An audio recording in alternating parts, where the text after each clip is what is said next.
భీం ఆసిఫాబాద్ జిల్లాలో సమస్యలు విలయతాండవం చేస్తున్నాయి. ఎటు చూసినా సమస్య. విద్య, మౌలిక సౌకర్యాలతో పాటు వైద్యం కూడా అందని ద్రాక్షలా మారింది. గర్భిణీ స్త్రీలు స్కానింగ్ చేయించుకోవాలంటే వందల కిలోమీటర్లు ప్రయాణించాల్సిన దుస్థితి నెలకొంది. స్కానింగ్ కోసం 1600 కిలోమీటర్ల ప్రయాణం. గర్భిణీల పరిస్థితి మారేనా? ఆసిఫాబాద్ జిల్లాలో స్కానింగ్ యంత్రాలు ఉన్న రేడియాలజిస్టులు ఎందుకు లేరు? ఒక్క స్కానింగ్ కోసం గర్భిణీలు 2 సార్లు ఆసుపత్రికి వెళ్లాల్సిన అవసరమేంటి? ఆరోగ్య శాఖ నిద్రపోతోందా? గర్భిణీల ప్రాణాలకు ప్రభుత్వం బదిలిస్తుందా? జిల్లాలో వైద్య సదుపాయాల అభివృద్ధికి ఎంతకాలం ఎదురు చూడాలి? తల్లి బిడ్డ ఆరోగ్యానికి ఎంత ప్రాముఖ్యత ఇస్తోంది ఈ ప్రభుత్వం?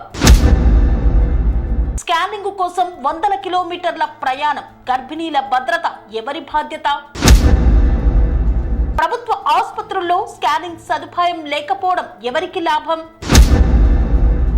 రేడియాలజిస్టుల నియామకం ఎప్పుడు జరుగుతుంది? గర్భిణీల పోరాటానికి ఎక్కడ ముగింపు? గిరిజన ప్రాంతాల్లో ప్రాథమిక వైద్య సదుపాయాలు ఎప్పుడు మెరుగవుతాయి?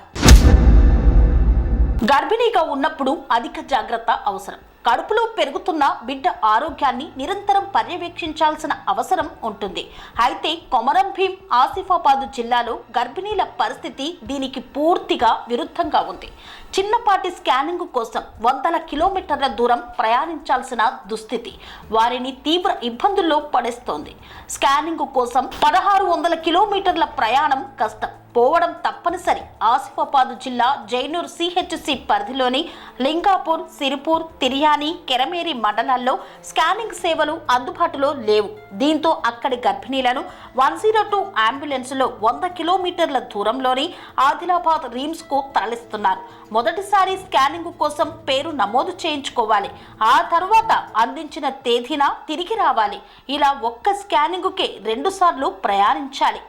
గర్భిణీలకు కనీసం 4 సార్లు స్కానింగ్ అవసరం. అంటే ఒక గర్భిణి మొత్తం 1600 కిలోమీటర్ల దూరం ప్రయాణించాల్సిన దుస్థితి. ఈ ప్రయాణం వారి ఆరోగ్యంపై తీవ్ర ప్రభావం చూపుతోంది.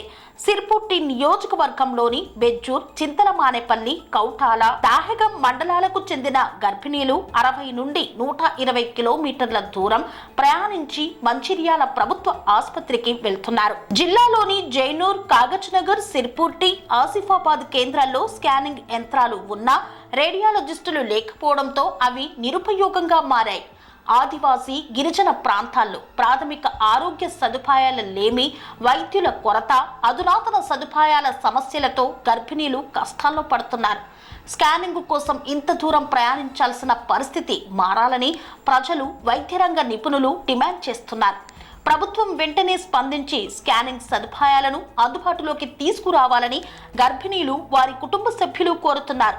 ఆరోగ్య శాఖ అధికారులు, ప్రజా ప్రతినిధులు ఈ సమస్యపై తక్షణమే స్పందించాలి. రేడియాలజిస్టును నియమించి ఇప్పటికే ఉన్న స్కానింగ్ యంత్రాలను వినియోగంలోకి తేవాలని ప్రజలు కోరుతున్నారు. కని విని ఎరగని రీతిలో మీ ఇంట జరిగే వేడుకలకు అందమైన వేదిక Shri Lakshmi banquet hall. Functions చేయాలంటే ఇల్లు చిన్నగా ఉందని ఆలోచిస్తున్నారా? చిన్న ఫంక్షన్ కోసం ఎక్కువ డబ్బులు వృధా చేస్తున్నారా? అందుకే మీ సౌలభ్యం కోసం అత్యాధునిక అంగులతో అందుబాటు ధరలో లభిస్తోంది శ్రీ లక్ష్మి బ్యాంకెట్ హాల్. పుట్టినరోజులకు, పెళ్లి రోజు వేడుకలకు, రాజకీయ పార్టీ సమావేశాలకు, కార్పొరేట్ కాన్ఫరెన్సులకు అద్భుతమైన ప్రదేశం శ్రీ లక్ష్మి బ్యాంకెట్ హాల్.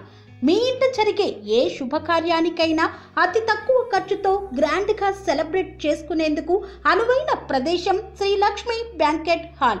మా అడ్రస్ శ్రీనగర్ కాలనీ, రాధికాటు, Saket main road, Kapra, Hyderabad. Pin code number 500062. Booking కొరకు సంప్రదించాల్సిన ఫోన్ నెంబర్స్ 9393142738, 9391808087 మరియు 8234070707.